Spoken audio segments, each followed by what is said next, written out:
My name is Jonathan Parks, and welcome to Jonathan's Nature Crafts.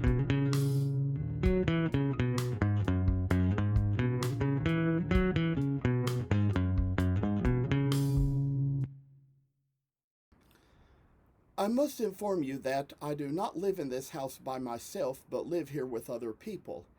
Sometimes other members of the household may have to walk through areas where I might be recording with other family members on the phone.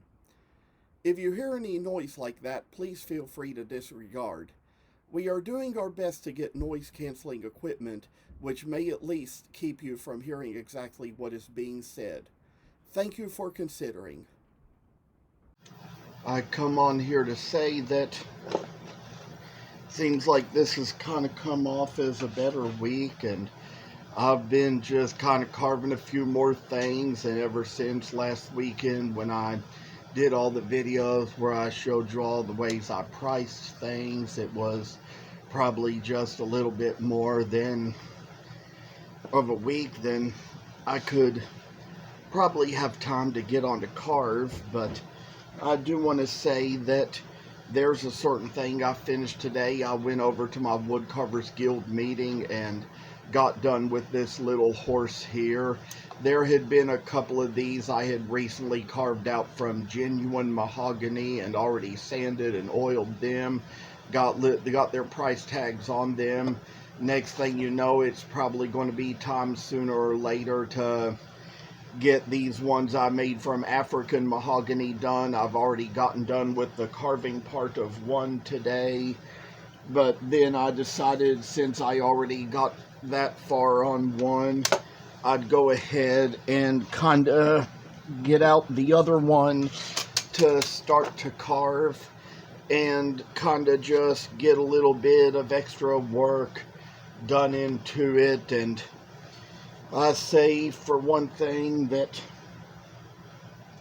this is just something where I kind of have these extra thumb guards that take along and with these little knives and stuff. But we're going to get started on this here. I think we're going to turn this down so you can see what I'm working at. And I'm going to start out kind of working here along the legs and the butt. I mentioned to y'all that I did see I got one more subscriber on here than I did before, and that's a great thing. I mean, one additional subscriber is always as good as any, so it always helps to have that, and to know there's probably enough people who watch what you do and watch what you make. It always helps. We finally got this much, and we're going to kind of go here along the back. Got a little story to tell you. Since I was in Woodcarvers Guild this morning, and just so happened this guy brought in some chili he got from Wendy's, and noticed that when he ordered it, they didn't give him a spoon. So of course, we kind of talked about this generation, how kids can be kind of different these days when they work and get a little bit more forgetful about things. But one thing I kind of mentioned since that came up was a story from years ago about someone who ordered some chili from Wendy's and found a finger in it. One of the guys at Guild was saying to me, "Oh, I knew you were going to mention that." And then the guy who had the chili said, "Can we just look down on that?" So I say, little things are kind of strange and weird and awkward, you know. But I tell y'all that as we work around this, I'm kind of doing little horsey work, kind of getting this little thing done in a good way. And I say that this is just going to be a little pleasant way to go about what we have and what we do. I say that we probably didn't get this far the first time around, but I'd say that steps are kind of coming in a little bit of a different order here. I think we're going to go up here about the neck, take some off of here, try to thin it down to the head a little bit, work our way down to what we have. Of course, people always suggested to me that I carve in a little more slowly, make smaller chips than I do, but of course some of these carvers, they say in their books that it's okay to make bigger chips. I carve ferociously fast. Could just be my little sensory issues that kind of do that sort of thing, but sometimes, just sometimes, you know, if you get a little job done a little fast, just trying to hurry through it, you just might not make it turn out as good. Calvin Grant always told me that if you just carve a little more slowly, you won't have to sand it. So I'll say that we're coming around on this head and neck so well. Make it so we see where this is going. And I will tell you all, this is my other African mahogany, blank by the way, for a horse. And these have in some places been such good sellers of what I've made. And there had been a time years ago when I made some of these as a gift for a father of a friend. So we all just kind of know what we do, what we say, and what we mean. And the friend's mother just kind of messaged me on Facebook around the time telling me about how much they enjoyed their things, but she even said to me sometimes, I think you try to do too much. So I try to kind of set my limits here and there. This is the kind of thing I would do around Christmas time, but of course that comes out to be a time of year when people just think it's common tradition to give you back just as much as you gave to them, and you know, they kind of feel bad they don't have something to give you in return. That never really bothered me much. I say I'd be happy to give any time of year, and there's been some who, when I kind of gave it to them in a restaurant, they'd kind of sometimes exchange that with me for a free meal.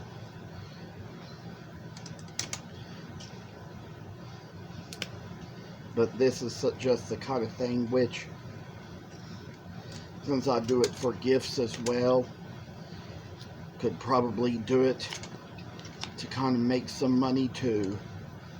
I say, just for a little work that we do here and there, make things so people see what we have and what we do. Kind of got to work about the ways we make things, and sometimes there will be little knots in the wood now and then, so we have to get around those.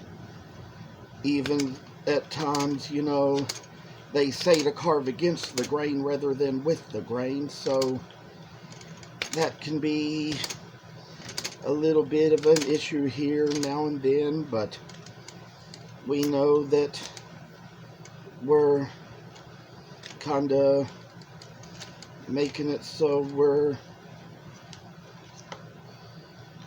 having a little faith in what we do.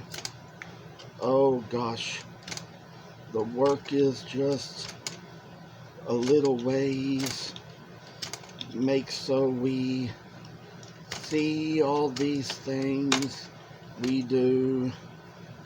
Finally, I tell y'all, and there is a little something off about the grain here on the neck, around the place where I'm carving it off.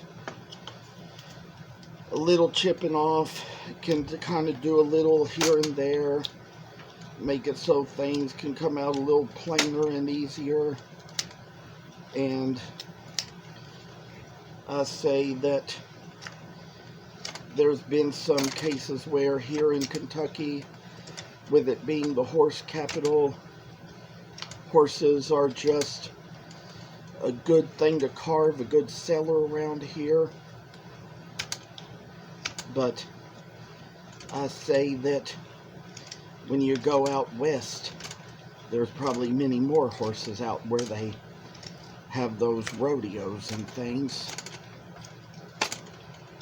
And here we're getting down to where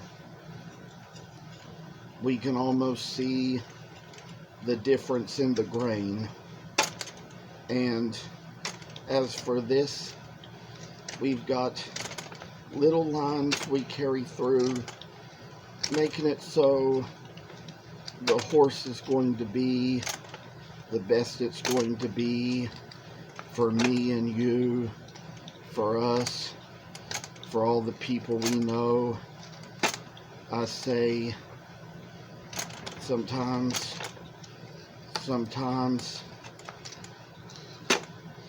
you know, God be watchful with the knife. There can be some woods where it can take a little longer time to get the knife sharp enough to do it. But this knife is really making its way. I say we're kind of working down to where we got the neck and body together. See how the horse is finding its way all around to us. I say, oh, and down to the where we work along, get the neck to the body. Makes me think of that old mane and tail shampoo that I used to buy back in the day. They kind of had it for both human use and animal use. And so I always thought if it was so good for animals, it'd be good for humans too. But these days I go a little cheaper than I used to. Finally come down to where we're making these final shaves right behind the neck, right where it intersects with the body, trying to remove all the excess saw marks to kind of make things come out a little better, make things do what they're going to do when it comes down to what we have for the little horse, I say. And finally taking the work down to what it has to be. Sometime or another, I'll show you all another little horse I came up with, pattern I came up with myself, that has everything right there with it. Might even be a little bit longer with this video because I'm kind of getting ahead of the minutes here, but just want to say that it turns out that I was kind of thinking the minutes were further than they were. Now there comes a time when you see all this extra wood on the back. Time to round off that little flat spot going down the back of the neck and make it so it's going to kind of have a little bit of a work into it. And I say we kind of got the head in pretty good amount of shape. and work and shave about this little head and critter. So we'll see how skinny the head can be compared to the neck, and come down to where we're finally making waves, doing the kinds of things we love to do, and got another little ways to go with this side of it too. Try to move the wood away, see how little horsey is coming to stay. Think we're gonna narrow down a little more, take things a little further now, and finally get to where we've hopefully gotten far enough. Think this looks good enough for a try right here, so time to kind of go along the side of the body, kind of try to flatten the neck down with the body, make it so it's a regular little angle to come to the side, and blighten how,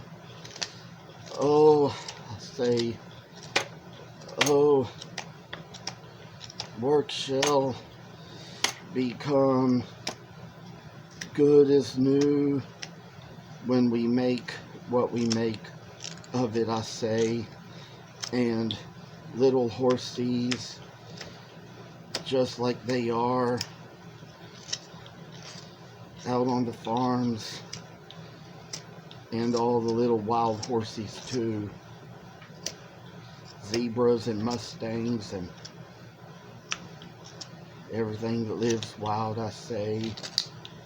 We kinda come along to where we sort of make it along the back. You can take these steps in any order you want to take them if you're familiar enough with the book, but this is just how I show that I do it. And might even tell you all that there had been a time before when I had done a video series about carving these horses, but that was at the time when I kept the tablet in a whole different direction, and before we had all the tripods where you could see a little bit more of the work and what I was actually doing. So that's why I kinda work my way about this, make it so little horsies can travel through grass and dirt for you to ride on their little backs.